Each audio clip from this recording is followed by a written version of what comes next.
synonyms. Open gyms, never miss the rim. These pockets fat but moving like they slim. I got a big heart, little Tim. You have to understand I'm him. The boy is him. Yeah, the boy is him.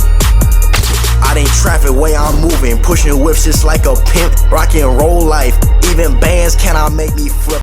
How you doing today, my boy? Hey, what's up, my friend, dude? Oh. Good to see you, dude, bro. Excellent to have you on.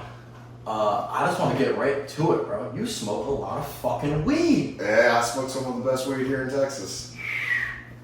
I can feel it. I can say I'm there with you.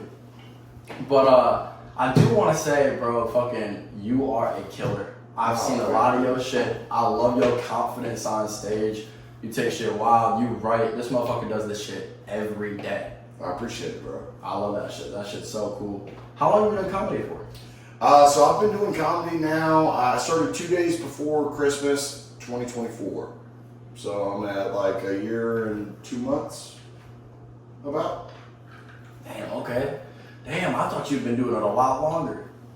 No, a year and 2 months, man. I practiced for 5 years every day, dreaming of this idea, and then finally when I had everything right in my life and stuff and was able to make the move, I got to get here, and then I just hit the ground running.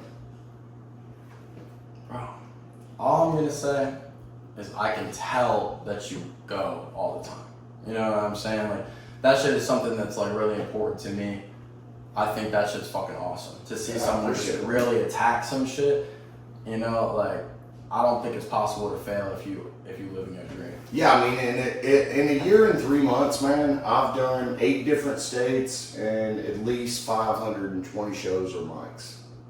God damn! Yeah, Oh, I've been on Kill Tony 3 times, you know, which we'll get into that and stuff. But like, it's been a wild adventure. I'm happy that I made the decision to do it because now I'm a regular at the Vulcan, which is a huge accomplishment for a guy that's only a year and 2 months in. You know, that's like a big deal. And I took 3 months off because I left. I went to Alaska for 5 weeks, and then I went to my pot farm in Oregon, which is where I grow some of the best and finest cannabis. Bro, you've been everywhere. I want to know, like, what's comedy to you though? Like, you know what I'm saying? That's a great question. I'll be honest with you. Comedy to me is a lot of my personality. I'm sorry, I gotta take this off this thing. It's so heavy. I was trying to be safe.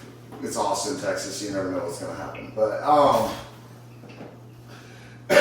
no, comedy for me. Sorry. A big part of my personality is always looking out for everybody else, trying to make sure that people are safe. I've been in some dark corners, in dark places in this world. I've seen a lot of violence, and so like I understand the importance of like when everybody's trying to have a good time, and then it can all of a sudden go really bad. And so I give whatever is asked of me by the universe or God or whatever you may call it. I will always be that guy that's willing to stand up for the little guy. And so comedy to me is my selfish, like, pleasure. Okay. It's like the one thing that I want for me. Like, I'm going to do everything the universe asks of me, but give me this one thing. So, do you think it's always been the same level of, like, passion, or do you think the passion grew with it? I think an understanding is growing as I'm growing in comedy. So, like, I knew eventually, like, so when I was in, for those of you guys that don't know, I was in prison, and I turned myself in after being on the run for like 7 years. Overall, it was like a 10-year process, and I just had finally gotten to a point where I was tired of looking over my shoulder, and I was always going to be someone else's bitch. Like, I was never going to have my own thing, you know? And I love the people I work for. Like, I've worked for some really amazing people, but I was like, I need to get this out of the way, and I need to find something that is made for me. And when I was in prison, I started listening to Kill Tony, because I was in a work release program. And I got to go to the free world every day, and I would work this job and listen to the podcast. I never even saw it for like the first year that I was watching. And I just had this moment of realization of like, this is why my life's been so shitty. It's because how can a person go through being molested as a child, from the age of 4 to 13, being kicked out at a young age, living on your own at 15. I was in high school, I dated a 40-year-old woman. It was a huge scandal in my town. Yeah, it was crazy. Yeah. Then I started smoking weed, changed my whole life. Like, trajectory, another window. I thought I was going to be a Navy SEAL for the most part of my high school career and everything like that. And eventually, obviously, I found myself in a little bit of trouble, you know, and I had to do my time. And I was lucky enough that when I did turn myself in, that I had the opportunity to understand that, like, I had ran from something like, how old are you again? I'm 23. 23, okay, so I'm 37, all right? And there was a certain part of me where I was like, fuck the system, fuck these guys. What, I had 2 grams of pot and a bump of blow. You know, that's not shit, dude. I'm not a bad guy. The guy that arrested me, I sold weed to. In high school. Fuck. Yeah, on the baseball team. That's why baseball players are so gay. Hockey players, cool though, right? Hockey players, cool. Football players, cool. Baseball players, Gay. too many balls and bats, dude. I don't know. I'm not fucking with it. Drew Rubel, by the way, I'm gonna shout him out. We'll dox his ass. Fuck that guy. Most sandied out kid in high school. Sorry, I'm just having an Oprah moment there. But no, I get arrested and all that shit, and I had avoided it for so long. I didn't believe that it was, like, I didn't do anything wrong. So I was like, oh, fuck the system.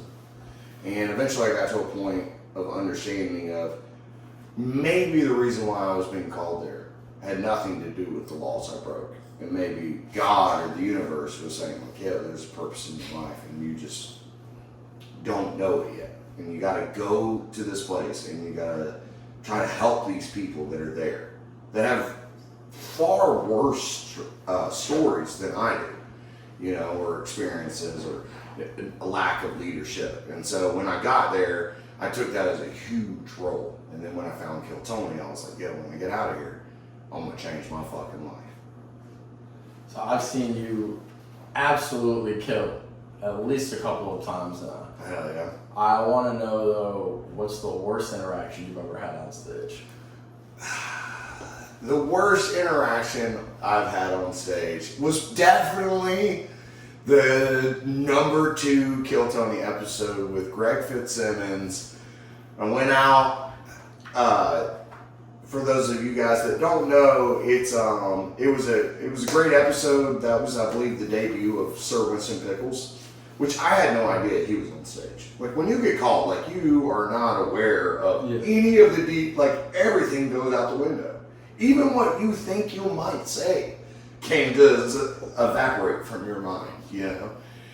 And I'm at the curtain. I'm super excited, right? I'll be honest, a little bit too much to drink. I had a little bit too much to drink. And I also was wearing a cowboy hat, so it blocked my face a lot. And from the criticism and, like, the feedback that not only I observed, but other people a part of the show observed that told me, like, I learned a lot from that situation. But the joke just did not land. And it's a great joke. I still stand behind the joke. I've done the joke even now. I still do it. It's a fantastic joke, but maybe I just lacked I hadn't built the relationship with the audience yet. And so they didn't trust where I was going. And I drug it out or didn't hit the points. Like, there's all types of things that come into, you know, telling the joke. But yeah, I would say worst time on stage, either that one or I just thought of another one. We got a close second. This actually one, like, I can get over the KT one. This one sucked. It was in New Orleans. I was at Skankfest, and I was there a couple days prior. And so me and my buddy Gary Gia went to go hit some mics there in New Orleans, like, you know, feel the scene out. And we show up this place. It's supposed to be an awesome open mic. We're supporting all the comics. I'm, like, writing jokes as I'm, you know, about to go on stage. And there was this lady. She was about 400 pounds, at least, on a modest day. She had no hair. She had, like, a buzzed haircut, and it was dyed like Eminem blonde. like bleach blonde, wears a real Slim Shady. Like, this is no shit. And she goes to introduce me, and she was like, this next guy, I don't even want to say his name. I don't know how he's gonna be. I really don't like. Hopefully he's not bad. She was like, the last time I went against my decision, I ended up fucking the guy. And so I was like, okay. I get on stage. I was like, that's the fucking worst introduction I've ever been given. And I was like, hey, it turns out I'm getting laid. No laughs. Like, just dead silence. I was like, oh, I'm fucked. And I realized it is hard as a comic with a Southern accent. This is the biggest like struggle I face, is that with a Southern accent, it is hard because what ends up happening is anything I say, you're already judging it from the moment I start speaking. And that sucks. And so there's like certain jokes or certain topics that are supposed to be taboo for me, but it's totally okay for someone else doing. And it's like, it's a weird thing you face in comedy. There is a divide between, not just in our country, but just in comedy in general, of like certain rooms that you can do and certain rooms you cannot. Yeah, of course. It's just like, I don't know, I feel like everybody's got a little bit of a different level of what they care about. You know what I'm saying? Everybody's like, it's like you put attributes into certain things that you care about, and then the people that care a lot about certain things too much, then it's like they get so sensitive, it's like you're almost attacking them because that's what they think so heavily. I mean, but like, I don't know what comics inspire other comics. I can tell you the ones that have always inspired me are the ones that say the things that's the hardest to say. You know? The ones that go after the point that needs to be made. The one that bridges the divide in this country. That's the comic that ultimately I would like to become. And you know, I look at people, mad shout out to Joey Diaz. Joey Diaz is obviously my Mount Rushmore. I don't know if you have a Mount Rushmore of comics, but I do not yet. My Mount Rushmore definitely has Joey Diaz on it. I have favorite comics, but I don't know you enough yet. I'm still like fresh. I look at like what they did as artists on stage. I look at I've watched hours. Like when I started thinking of the idea that I wanted to become a comic, I was in prison. I had nothing but time to look up every interview, everything. Like, how do you write your first one-liner? How do you do this? And so there's a certain part of it where it comes into like, you know, like Joey Diaz, like when you look at his story and you hear about his friendship with Rogan and how Rogan put him on regardless of his hardships or who he was as a person, like Rogan saw it. And man, who wouldn't want a friend like that they have all the flowers, but they're sharing that, you know? And Joey Diaz is diabolically one of the funniest motherfuckers. He's so good. Yeah. I fucking love Joey. Dude, I used to send him. I want to see him perform before he retires, bro. He's one of mine, to be honest, if anybody was there asked. So good. And I know he probably would never do it because I don't think he's the type of comic to want to shit on someone else's dream. But Joey Diaz is my #1 pick for a KT appearance. Yeah, #1 pick, hands down. Oh shit. Hands down, dude. I think he did it back in the day, like maybe once. But I think like him and Bill Barr have that same like mentality with it, where it's like they're not really trying to just like destroy people's lives on stage, you know. But also, comedy is a fucking fucked up game. You better have thick skin. Yeah, I feel like, yeah, I don't know. Sometimes you just gotta roast back. But Joey Diaz, I would put up there. I do have to say, you know, I just drew a blank. God damn it! It's not Carl Young. Carl Young is a like philosopher and shit.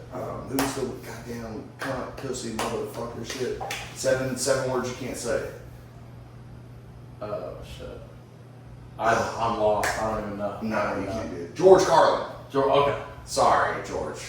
He's dead now. He doesn't give a shit. But George Carlin would definitely be on that like list of Mount Rushmore. I would also put up, and this is a weird one that everybody forgot about this guy, but as a young boy in America, that my dad was a piece of shit and my mom was trying the best she could, but there were still times where it got crazy. Christopher Titus. Do you know him? I don't. Oh, dude, look him up, dude. Christopher Titus tells some real life stories, and he's got a really interesting way of like carrying you through his set. Like as I'm learning how to do comedy, I'm looking at things like that. And it's funny because every one of those guys so far that I've mentioned, they have something in common, which is great storytelling. And as a person that's like, I'm 37, I've lived in 28 different states. I've been on the run for 7 years. I've been to prison. I've had a hell of a life. So like, if I can figure out how to communicate that. Yeah. And these guys have laid the groundwork on what to do. Locally, I'm going to tell you Jason Vest. Jason Vest is one of my favorite local comics here. And him and his buddy Ronnie. They are just a fucking dynamic duo, just bundle of joy. I mean, I don't know if you guys know Jason Vest, but Jason Vest tells the best stories online. You know what I'm talking about, right? Yeah. Yeah, the Blumpkin Bash, the butthole fucking judger, dude. I mean, that's a crazy man, dude. It's Bro, he supports the troops. So you had, how many times have you been on Kill Tony? 3 times. Okay. How fucked up were you in all 3 of the times? The second time, I was more fucked up than I intended to be. Okay. Yeah. So you were straight leather, Oh, dude, the third time was crazy because here's what happened. So I'm there, I'm a different type of person at Kill Tony signups. For the most people that are there, they're just there to party and get fucked up and socialize and hear about how this one person talks to dead people. There's a bunch of that stuff going on. And as a person that has been on, I get approached a lot. You and I were talking about this before. It's I have a certain level of social battery for a situation like that. Because to me, I even remember being locked up thinking of visualizing myself on Kill Tony and thinking about it in the way that I used to think of a person in an MMA match. So I would feel my heart rate go, right? I would intentionally increase my heart rate to then think about what would I say? How am I going to handle this? How is my jokes going to go? And so because I did that for 4 years before ever coming to Kill Tony, I mean, I used to be in a field with 40 Hispanics from multiple different nationalities.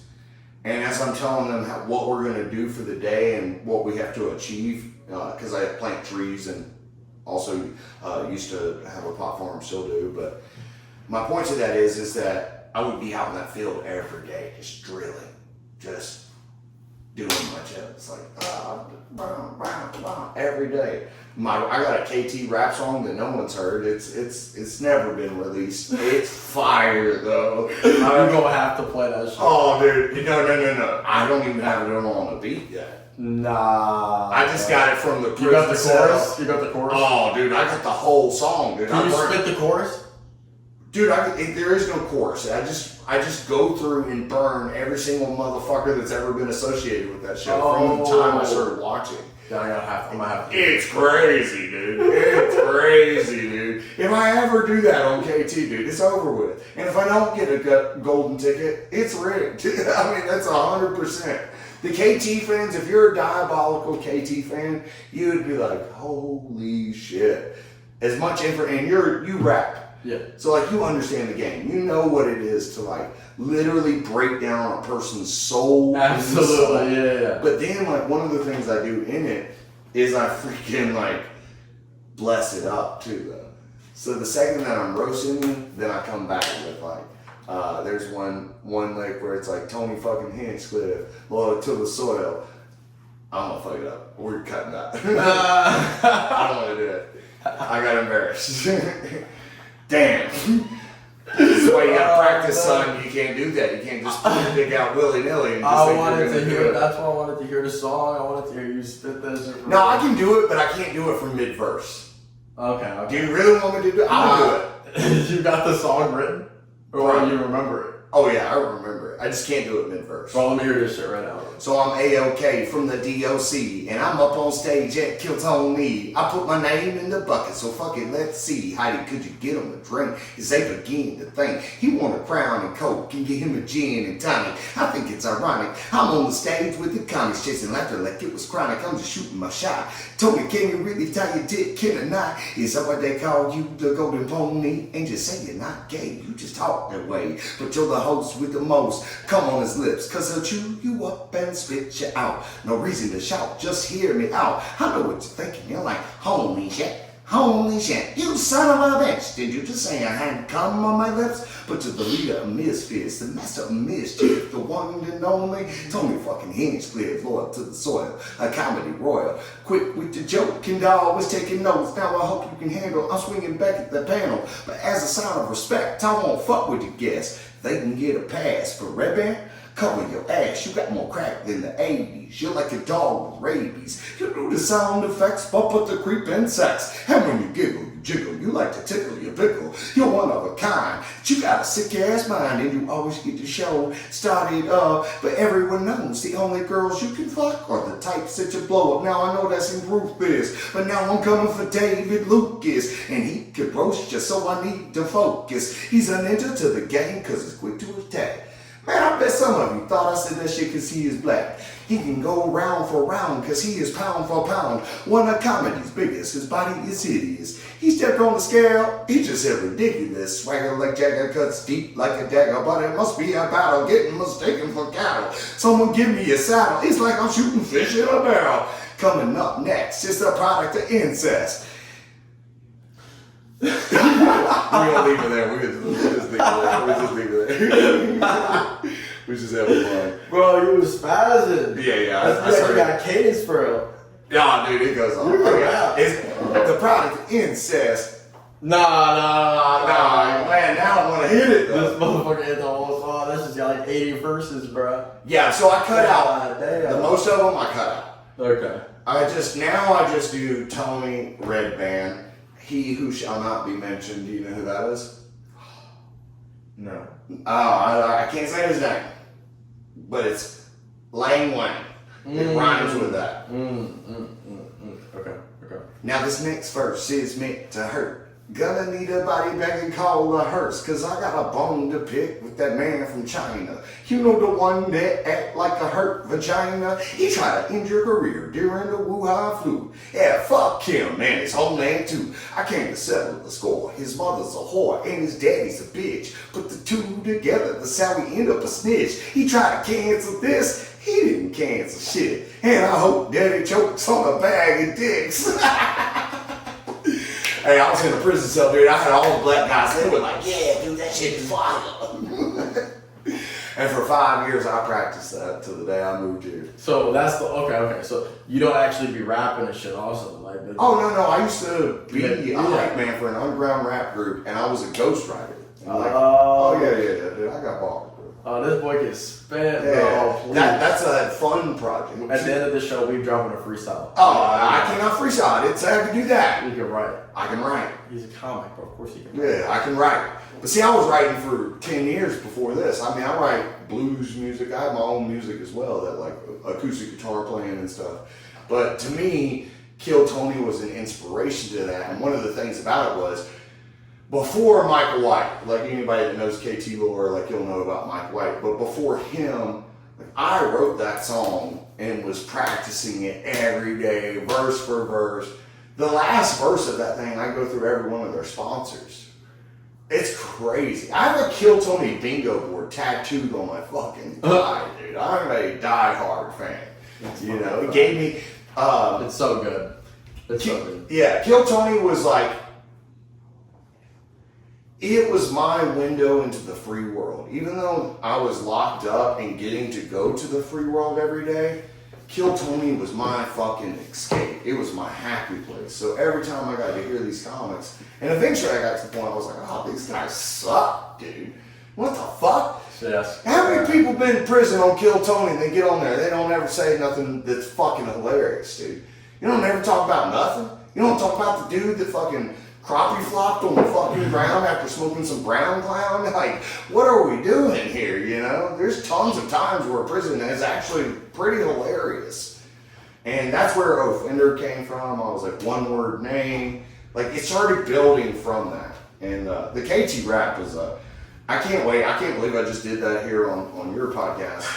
That's a fucking exclusive, guys, just so you know. When it drops, it'll be your first podcast. It'll be the first time it's like that. So that's fun. Golden ticket, bro. If I don't win a golden ticket, bro, we're beating somebody up. Yeah. You got my back. Who we got to beat up? Tony Hinchcliffe, dude. Fuck him. Fuck. No, I'm joking, Tony. What did Tony do, bro? Well, you know, I'm not against the gays. Okay, I'm not homophobic. I don't know. I feel like it's all about, like, I feel like a lot of the times he gives out golden tickets, it's the timing of who's going missing for a certain amount of time. Like, he's out here trying to book shows, and if a motherfucker's completely there all the time, well, I am available. Yeah, I am available, dude. I am open. I'm out here on the streets every day. Dude, I just talked to the mothership guys yesterday. I heard they were having a little trouble, like maybe 2 weeks ago with some sales. And they were saying that, like, they had to bark, which is like, you know, I'm the best barker in the city. That's what I'm known for. And I was like, yo, I would bark for you guys for free, just for namesake, just for the privilege of saying that, yo, I'm at the mothership barking for a show for the mothership. That's a huge accomplishment. To go from being in a prison cell and thinking about this dream 5 years running, like every day in the field with Hispanics, like, dude, the guys I worked with hated me. Like, I tried being their friend, amigo. I tried to do all that. It did not work, you know? So to eventually just say, fuck it, this is me, and I'm choosing me, and be here. If I ended up getting the opportunity, and I'm not going to stop, regardless if I ever make it on KT or not, like, none of that's important to me. Right now, you asked me this earlier, like, is KT kind of like the goal, or is comedy the goal? And the real goal to me right now is just to be funny. And it's gonna take me a while to fucking dig. I gotta dig in the trenches for a minute. And I'm okay with that. I've been digging in the trenches my whole fucking life. I'm skilled in every other thing that I've ever wanted to do. I'm highly skilled, highly sought after, highly respected, and highly appreciated. So this is just a new skill set that I'm learning. And this whole idea that you can't be this age and then do comedy, that's bullshit. That's crazy. Like, if you allow other people to put limitations on you like that for the rest of your fucking life, you're fucked. Facts. Yeah. Absolutely. Absolutely. You know, I couldn't agree more. you think somebody was like, you can't sail across the seas, you'll fall off the...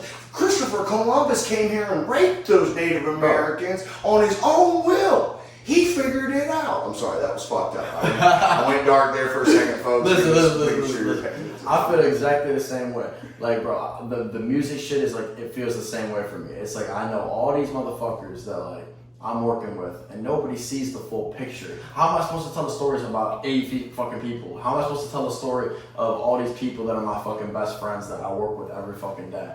Nobody got time for that shit. You know what I'm saying? Motherfuckers don't understand the big picture. Like, one of the things I look at too is like, you do have to look at like what is your drive and motivation for this, and like you asked me about that earlier. And for me, it's like, this is my selfish thing that I'm doing for myself, but I don't care about the fame, the followers, none of that. I care about making people laugh, and you know what? That makes me happy. Before I ever got into comedy, one of the only ways you could ever get me to go to a bar is if like you said, there was karaoke. Because I am a karaoke slut. I fucking love karaoke, dude. It is my most favorite pastime. Every state, I say, you can judge a state or a town or a city that you live in based off of the local county jail, the local grocery store, and then a strip club or karaoke bar. Like, that's you will know everything you need to know about that place by those 4 places, you know? That's probably facts. Yeah. That's probably true. No, it's 100% Yeah, for me. I've been to a lot of strip clubs. Back better than ever. Hell yeah. Feeling good. So I want to know, like, did you play sports growing up? Oh yeah. What sports? So I wrestled in high school. Okay. And then I did football, track. What position did you play? Wide receiver? Hell no. What'd you play? Fucking nose guard. You were a nose guard? Defensive end. God damn. Hey, best in the state. Number two in the state on tackles in D2 or what is it called? A2, D2, R2, D2. Something like that. Like, you know, whatever they grade the high schools. Like I went from a 5A. Yeah, that's what it was. So 2A. In 2A football, I was number 2 in the state for most tackles, and I had like 186 tackles. How long did you play?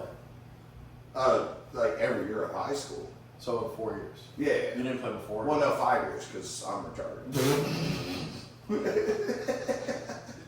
They really did try to get me to come back. I didn't fail because I was dumb, but the coach definitely the next year when I came back, after the 40-year-old woman that I had the love relationship with, I failed my senior year, so I went back to another school that I used to play at, and they were like,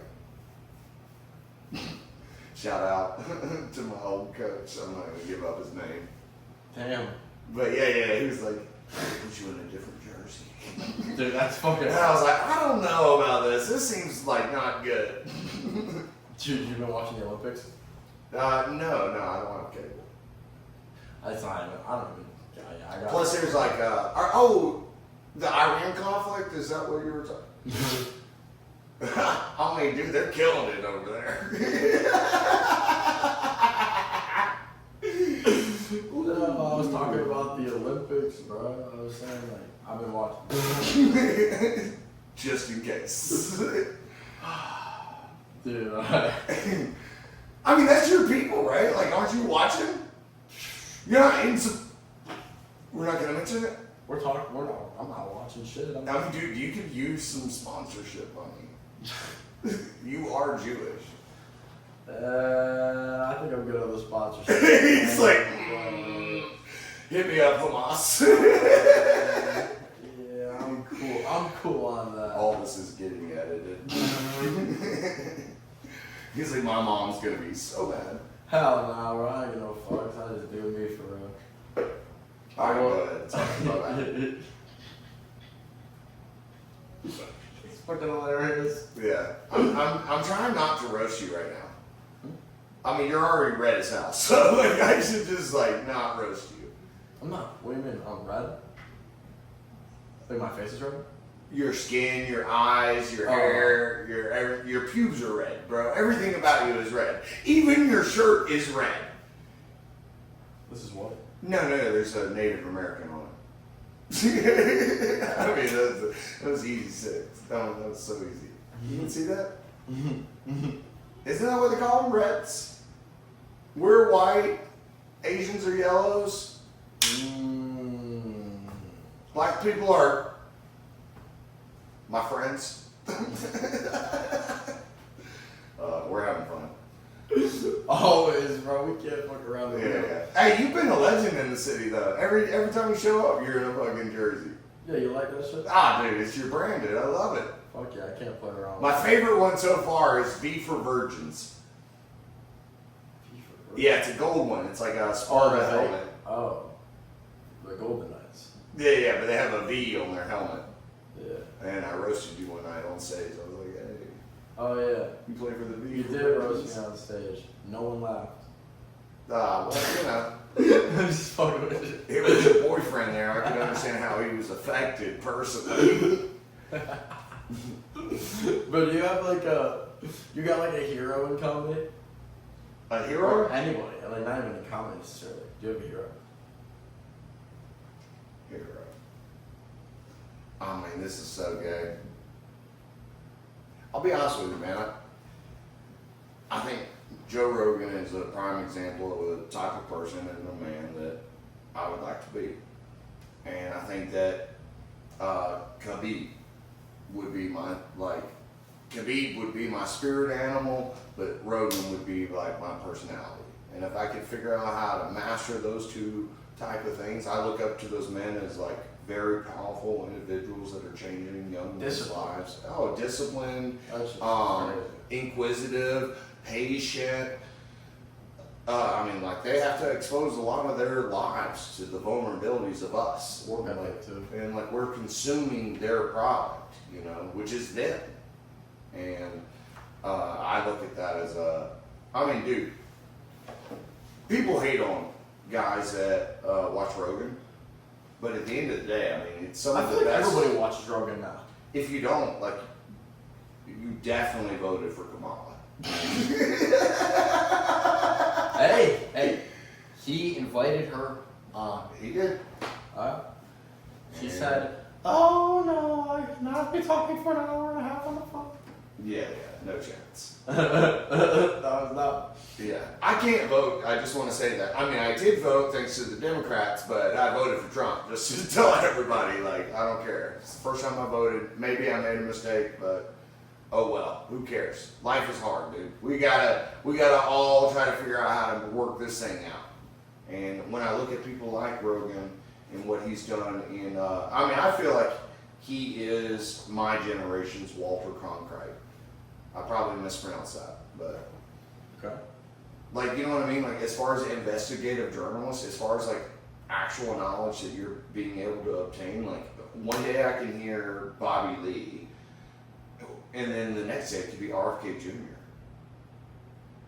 Fact. That's incredible, man. Like, Like, I feel, bro. You know who else I feel like that about? Fucking Theo, bro. oh, dude, Dude, Theo that kills shit's it. insane. The Amish kid that he brought on. Dude, I love bro, that. that That's was like your so cousin, incredible. right? The Amish guy? Yeah. Bro, that was like the Theo Vaughn thing is insane because, bro, that motherfucker will literally interview like a cafeteria lady and then the next day interview the president. Yeah. Like, what? He was like, what? cocaine had him looking like an owl. You know, like, ooh. I love that. That's awesome, dude. He's phenomenal. I think we need more people, like, even just like this situation, right? Like, we need more people asking about other people. That's the only way. The conversation is the only way that you actually create change. And that's the beauty of comedy, is that you have the ability. Also, and I'm so sorry, Tim Dillon, that I did not mention you earlier. Tim Dillon's definitely on Mount Rushmore. I fucking love Tim Dillon. I say that because I saw him at Skankfest. That is the GOAT of ranters. Oh, for sure. Dude. The GOAT of ranters. Who the fuck is more gay or entertaining, dude? Nobody, dude. He is the GOAT. That's what the G stands for, right? Gay? Okay, my bad. Don't joke. No, Tim Dillon is dope because of the simple fact that I've watched him and he just doesn't care. Like him, hate him, who gives a fuck? It's just happening, you know? And I was at Skankfest and I was with the security guard, so I'm like at the front row of the comedy jam. And every night people are crowd surfing, right? And there was one night where Kim Congdon got dropped on her head. It sucked. I was like, you pieces of shit. Do you know who that is?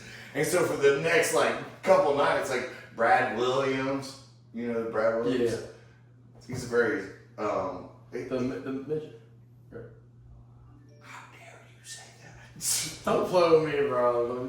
He's a man of very great stature. You don't like midget? Midget is offensive? I think he's gives actually a cool fuck. with midget. I don't think he gives a fuck. Yeah, I think he's cool with it. Yeah, so why Only because he has a huge cock. You got I don't know that for a fact, but I heard it in the green rooms of Skankfest that Brad Williams got a huge cock.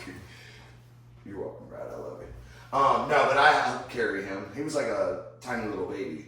It was pretty awesome. It was pretty awesome. I was like, oh my god, this is the. But he's pretty stout. He's got some muscle to him. You'd be surprised how heavy. They're like a.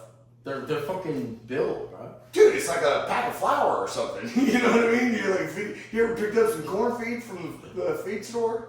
No. No. So, you spent a lot of time on 6th Street. Yeah, too much. I want to know at least a couple of crazy stories, bro, because I know you got them. Oh, yeah. I'm a offender, like the 6th Street Defender. I mean, that's literally what they call me, dude. The cops love me.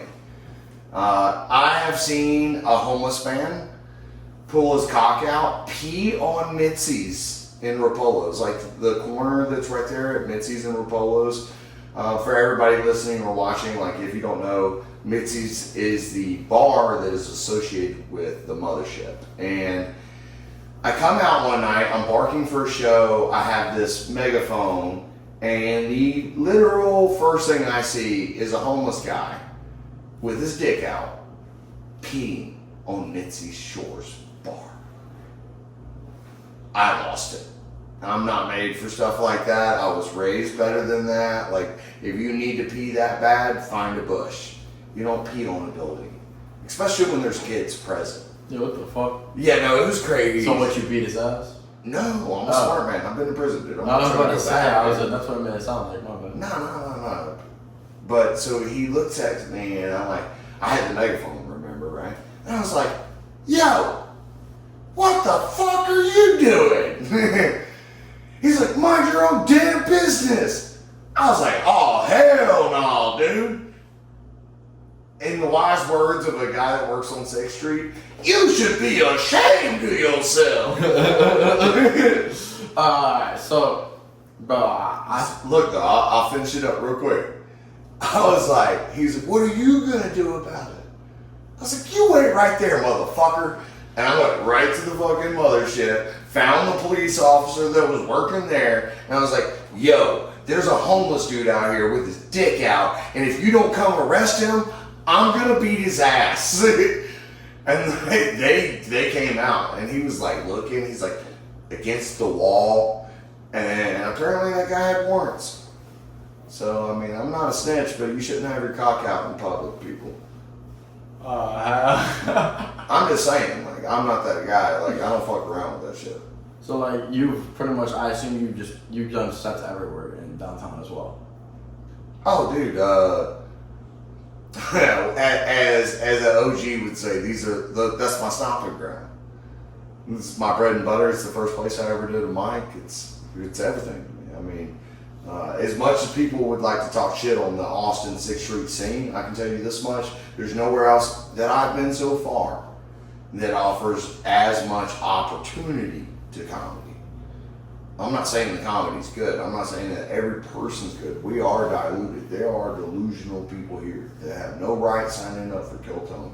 There are people that have no understanding of what it actually means to be a comic. And if you're a person coming here visiting and traveling, man, come to the city. We'd love to have you.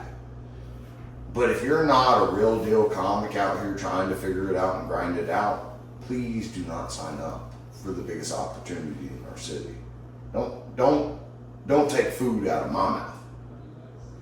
And also, to any comic or open micer, as they would say, that is in the scene, continue to work on your craft and don't compare yourself to people or try to put yourself in that same circle when you're not taking it as seriously, and understand the difference. And if you can't read the room and know you're not getting laughs, you don't deserve to be on the stage at certain places, and you gotta there is levels to it. If you just want to be a novice and have fun, open mics is where it's at. If you want to be a real comic, you need as many open mic and opportunities as you can get your hands on. And the best way to determine how good you are as a comedian is how the crowd responds to you. And so when you have delusional or deluded comedy, what ends up happening is the crowd leaves. And so the real comic that's there putting their heart and soul into it then is in this lackluster moment of not having the crowd there to grow their art. And that's where I fit into the community. It's like, I bark. I refuse to do a dead room. Dead rooms, what purpose is that? I can do my same jokes in front of these comics, or I can have a lively crowd where I can change the entire scenario of the night. And sometimes I get on stage and I just wing it. You've seen several of my sets. I'll just get up there and have fun. And that's the part that I'm doing. It's awesome. So now that you're on some big deal shit now, my boy pulling up. to the goddamn tour. Yeah. What's I've going gotten- on with this shit? Okay, so shout out Gary Gia. Please go follow my friend, dude. This guy he is my comedy brother. He lived on my short bus for a little bit and got me a job in Alaska, which I got fired from. My bad. Whoops. As we said in Alaska. You shouldn't drink and drive on a six-wheeler. You know, that's the moral of that story. We'll just leave it there. But Gary Gia, man, he's a good friend of mine, just a top guy. We worked at Skankfest together in the green room. Like, we ride together. And he has booked something that I am so excited for. I'm on the list with Colin Sledge, Timely Rain, JJ Alexander, Alizar Guzman, Drew Nickens, myself, and Gary Gia. And I believe that we actually have Pickle coming in on some of the shows. That's the guy I met in New Orleans. So all of these guys are some of the best up-and-coming comics or golden ticket winners from Kiltony. JJ Alexander is from the Denver area as well as Gary. So they have like a strong base there. Obviously, Colin Sledge, Timely Rain, like pretty good comics, like outside of KT. I mean, they're from the Houston scene, and it's gonna be an epic time. Alzar's my roommate, a 12-year comic from Jersey. He's run big shows. He's been here just grinding it away. And so for me, I am the low man on the totem pole, but I am so happy and honored to even be a part of it. I know we're starting in, we're doing shows in Colorado, New Mexico, potentially Kansas, Little Rock. Here in Texas, we're doing Dallas at the Dallas Comedy Club, the main room on the 31st. Like, we Tickets got on some- sale now? Yeah, oh yeah. You can check out my Instagram, add me on Instagram, Offender525, and it's gonna be an epic tour. It's 14 days, 9 different shows, and we hope to have everybody there. I mean, like, it's gonna be insane. And we're getting theaters, like we got a theater in Kansas, and not Kansas, I'm sorry, New Mexico. In New Mexico. So yeah, pretty cool, dude. For a year and 2 months in, fucking doing it, dude. Sheesh. Well, are you already like playing with ideas of which bit to go with? Oh yeah, my best stuff. Easy. 100%. No winging it on a... Well, yeah, obviously not winging it, but Yeah. I know you got a lot. I of mean, bits. each crowd will be different. I always try to... I've never walked up on stage with my notes. Like, that's just not something for me. Yeah, I agree. Yeah. Like, I know, I practice my bits enough. I'm, like, so drilled in that way of, like you play hockey, so, like, you know how it is. Like, you gotta skate. You know? You gotta skate all the time to be a good hockey player. Yeah. And so, for me, I'm up on stage all the time, and then also at my house, like, I have whiteboards posted up. And, like, when I get an idea or something that I'm working through, like, I love the whiteboards. Like, that's a huge part of my writing process, because now it's not just in a book. I don't just have to flip to the page to look at it. It's just plastered on my fucking wall. And so I can, like, walk into my room and I'm, like, seeing this idea that I'm trying to work through. And then maybe I'm adding a tag and conversation on the phone, and I can go right to it and I get to see it. And so by the time I get up on stage, I believe that you should always be able to read the room and keep your sets open-ended. That way you can flow with the audience. And like, if something's not working, you gotta be able to make that call. And then you also have to, and this is how the skill of comedy comes out, is like, you have to be able to transition from what's not working to something that does work. And that's an art in itself, of like how to do that without abruptly like, oh, well, that sucked. What's the biggest things you've learned that you would tell up and coming comics now? So there's several things. Actually, this is a joke book that I got from Kiltony, And that's my first thing I have on here is things that I've learned. And it's the first thing that I find to be the most important is your main goal as a comic is to find the funny. That should be simply said, find the funny. And however long it takes you to do that, whether it's, you know, the blessings that Cam Patterson had where it's like 2.5 years in, this kid is blowing up. And by like, I think now he's probably at like year 4 or 5. He's been on SNL. Like, he found the funny. And that should be the goal. And then second thing, and I learned this from Adam Ray, enjoy the ups and downs. It's a fucking journey. As a barker and a person that puts in a lot into the community here, and sometimes they don't get paid, sometimes producers, it just is what it is. But you have to enjoy the ups and the downs, because when you're up, man, it feels great, and it's easy to celebrate those moments. But in those down moments, oh, that's the true test of the comic. That's the true test of the GOAT. That's the true test of the athlete. It's everything.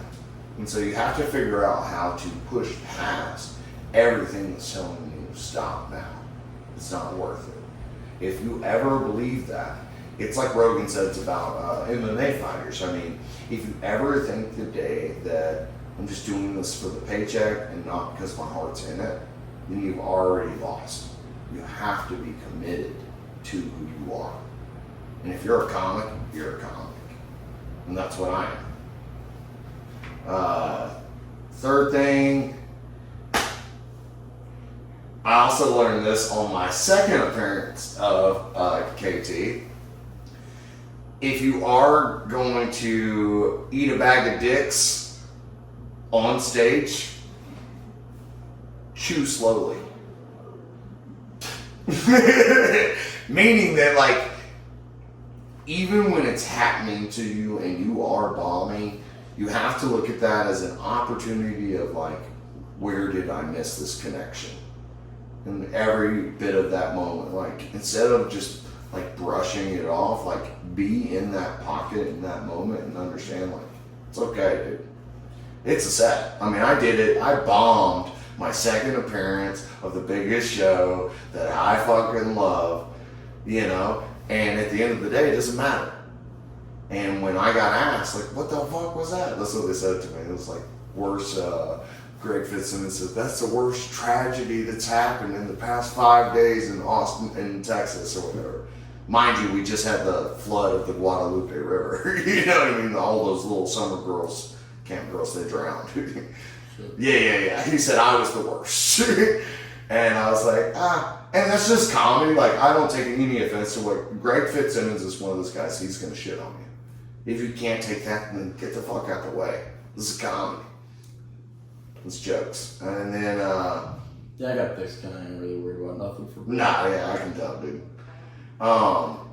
4, as a barker, I've learned set boundaries and ask questions.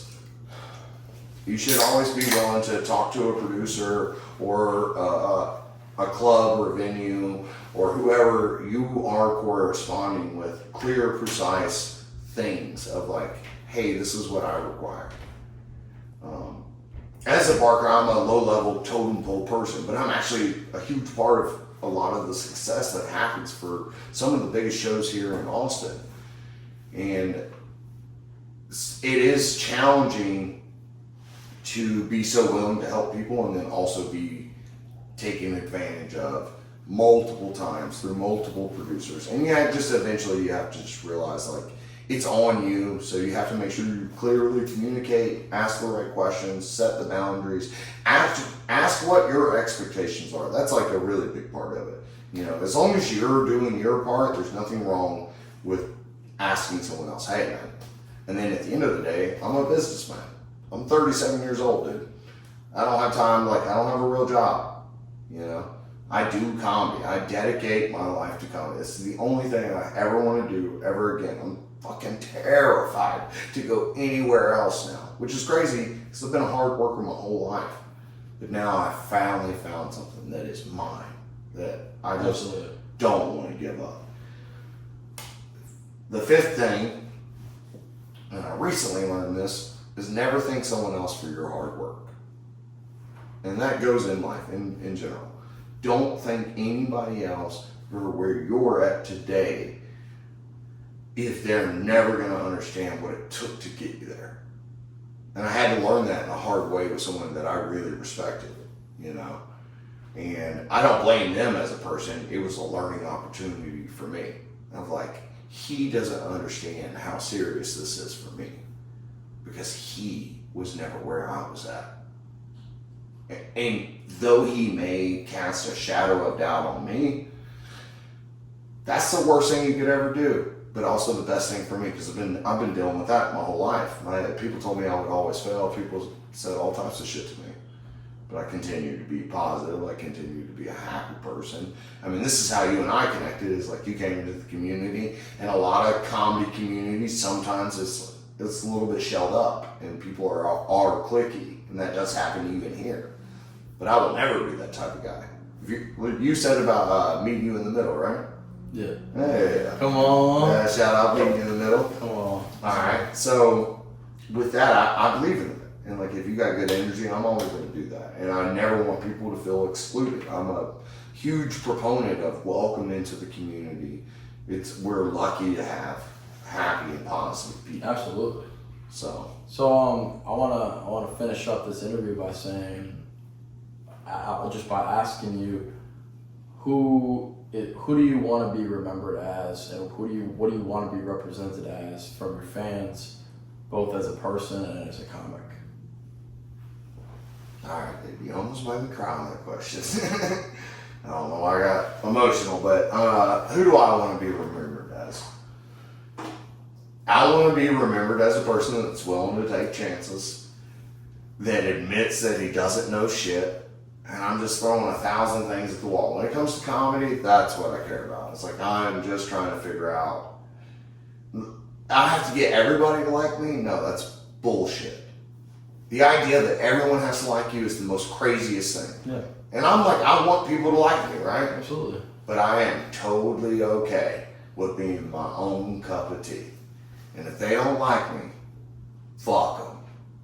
It's not my problem. I agree. And if you don't like my comedy, my name's Offender. Do you really think I give a shit? This world is so complicated already. I've eaten a bag of dicks many a days. You know? I've been fucked up in life. And at the end of the day, I'm just trying to figure out the way to make jokes. And if you don't like that, I just don't care. So I want people to remember that. I want people to remember that as many people will hate you, there's going to be 1,000 others that love you. And as long as you've got a good heart, I look after people. I really try to take care of this community. I'm known for stopping fights on 6th Street. Like, I'm not joking when I say Offender, the 6th Street Defender. Like, the cops are even starting to call me that, which is crazy. To go from being a wanted person that was terrified of ever having altercations with cops to then changing my entire life around, where now, like, I'm almost considered like a staple of this community because of what I bring to, like, I want people to remember me as a person that took chances, had fun, and didn't give a fuck what no one else thought. Fuck yeah. Thank you so much for your fucking time. Hey man, thank you, dude. Excellent. Great episode. I just want to say, if you are looking to find me, you can always find me on 6th Street. I'm there 5 days out of the week at least. Please come up to me and say something. We'll grab a picture. If you want to follow me on Instagram, that's going to be at Offender525. My real name is Jacob Daniel Delegal. Breaking news, no one knows this.